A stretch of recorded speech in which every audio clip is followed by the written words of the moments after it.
Indissociables l'une de l'autre, les filières agriculture et agroalimentaire tirent toujours l'économie finistérienne vers le haut.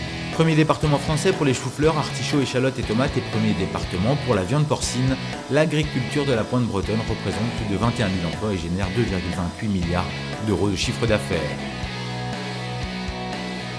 En aval, la filière agroalimentaire n'est pas en reste.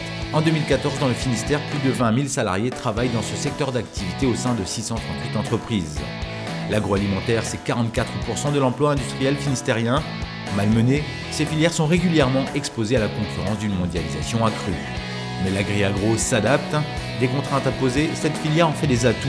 Avec une terre et un climat naturellement propices à une production abondante, les produits bretons répondent à des niveaux d'exigence forts tant sur le plan de la sécurité environnementale que sur la sécurité sanitaire. Ces efforts paient, le Finistère est reconnu comme une terre d'excellence, pour preuve l'arrivée de la Chine avec le groupe Sinutra à Carhaix.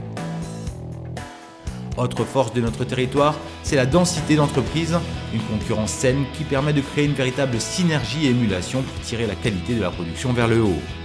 La recherche et le développement, deux axes de travail avec le pôle compétitivité valoriale ou encore le pôle alimentialiste né en 2010 d'une volonté des acteurs locaux de positionner et faire connaître la Cornouaille pour ses savoir-faire dans l'aliment. Mais des défis restent à relever, parmi eux la diversification des produits à haute valeur ajoutée et l'accès aux marchés internationaux.